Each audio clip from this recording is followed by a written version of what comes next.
Mike Winger responds to a Muslim's honest confession. We've been talking a lot about Islam, what God Logic, David would have been doing, the Lily J scandal with all of the fake AI used to promote a foundation/charity that's not registered to the foundation or charity. Well, it's also refreshing when you just see someone that's just going to tell it how it is, tell you the truth. And so this video is on Mike's shorts channel. He's on sabbatical, but he shot a bunch of shorts ahead of time.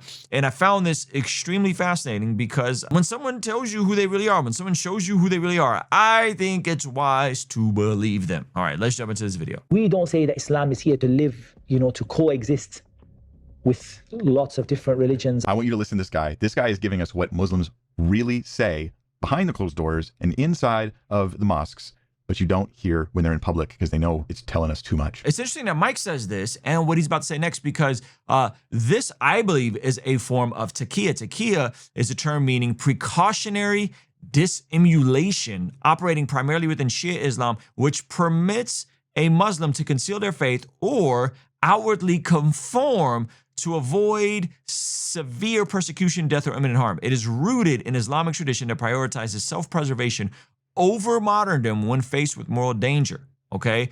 Now, it says in recent years, the concept has frequently been taken out of its traditional defensive context in contemporary political and internet discussions, which critics and anti-Islam commentators sometimes portray the term as a general license for Muslims to deceive non-Muslims or spread their faith. Even the AI won't be honest about this. So this is a form of using deception or omitting certain aspects of the faith to further propagate the faith, meaning that they don't always have to put all their cards on the table. They can omit certain details. They can present certain aspects of it in a different way without sharing the more fundamentalist or traditional aspects of Islam. Okay, now listen closely to what he goes on to say about Islam.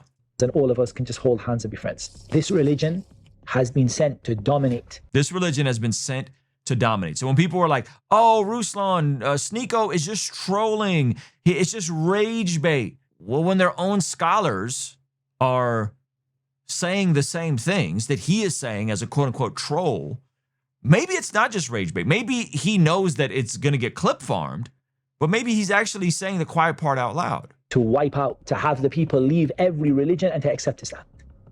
And if that requires fighting to achieve it, then it requires fighting to achieve it. We're not shy to say it, and we don't find that to be something that we should be shy to say. We're not shy to say it, okay?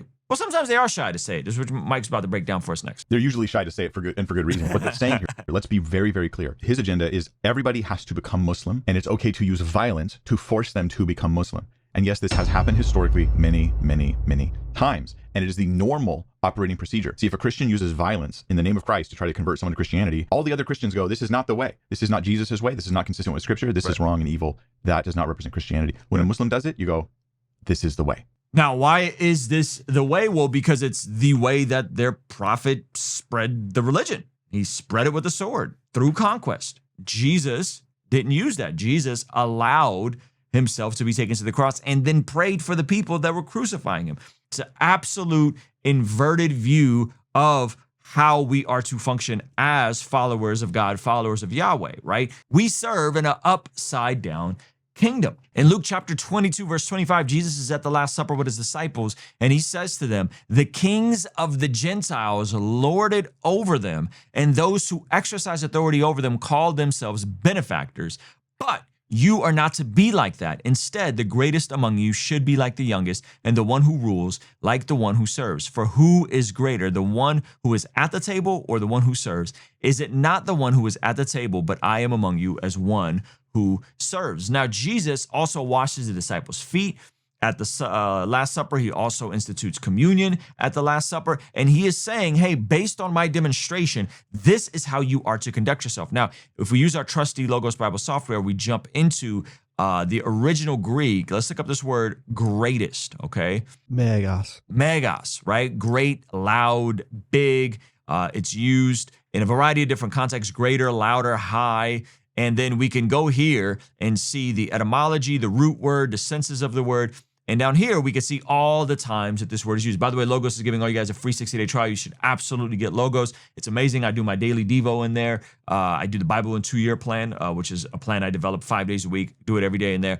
And tools like this really make it exciting for me to go deeper. So here we see every time that word great is used. It's used in Matthew, greater than John the Baptist, high officials, greatest, older, all the louder, greater things, bigger things, greatest.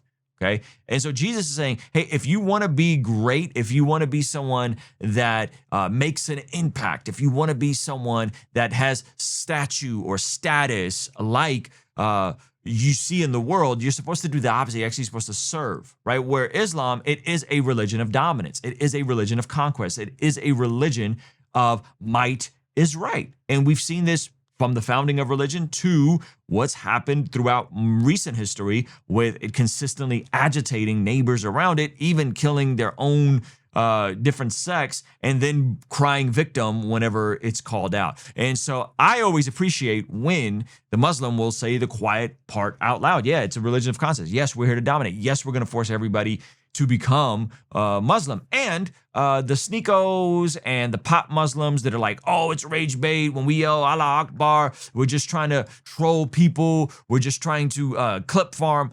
Yes, but is it true? Is it connected to the origins? See, there's a difference in regards to what is the original source and primary material in the teaching of something versus the pop version of it. Primary sources of Islam is a religion of conquest with a prophet of conquest that also did very sketchy things with taking a child bride. This is the origins of it. And there are a lot of Muslims that are in the West and westernized and modernized that don't practice it in its fundamental elements. But that doesn't change the core of Islam. And so I'm glad that Mike is pointing to this. I'm glad that we're finally having this conversation. It doesn't mean that all Muslims are bad or all Muslims are evil. It just means the ideology that they're under, that their culture is raised upon, regardless on how much they accept or deny it or affirm it, is incompatible with the biblical worldview, and I would argue incompatible with the biblical worldview and its influence on the West. That's very controversial. Someone will yell phobia, but I think it's very reasonable when you actually understand it at its root. That doesn't mean there aren't progressive sects. That doesn't mean there aren't modern Muslims. It just means that at its core, at its foundation, it is incompatible with the Western values that we all appreciate here in America and in the West in general. But let me know what you think about this. I think it's a good conversation. I think we need to keep having it.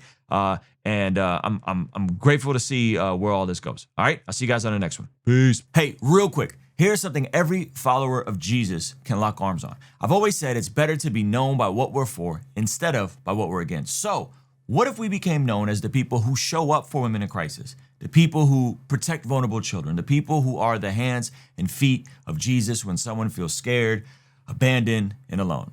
That's why I want you to hear Karen's story. When I first found out I was pregnant, I was just scared and I wasn't sure what I was gonna do. I'd had an abortion before.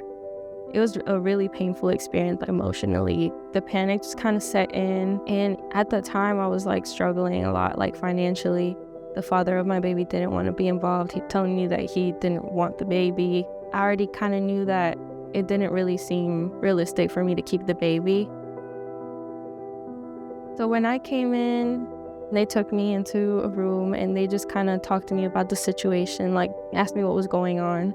It seemed like they really cared. It seemed like they really were interested in hearing my story personally, and not like they were just like, no, you need to keep the baby, or like push that down my throat. They gave me an ultrasound and she kind of talked to me about how my situation, it seemed hard, but that it was possible to like, you know, provide for the baby. The turning point for me to know that I wanted to keep the baby was when I came here, just knowing that there was hope. I love Kai so much. I just feel like he's all that I needed. He gives me that comfort. He brings me a lot of joy. Today, Karen is raising her son Kai. She's back in school pursuing her master's degree, and years later, Human Coalition is still supporting her. Karen herself said that if Human Coalition had not stepped into her life, she probably would have gone through with the procedure. This is what being pro-life looks like. Not just winning arguments, not just posting online, actually showing up, actually helping, actually being the hands and feet of Jesus. Human Coalition has already helped over 35,000 women choose life, but there's still countless mothers searching for help right now. For just $26, you can connect a woman like Karen with the support she needs before the abortion industry reaches her first. Jesus said that whatever we do for the least of these, we do for him. So let's not be known by what we're against, but instead be known by what we're for. Click the link below and donate $26 today. It may be the most important $26 you've ever given in your life.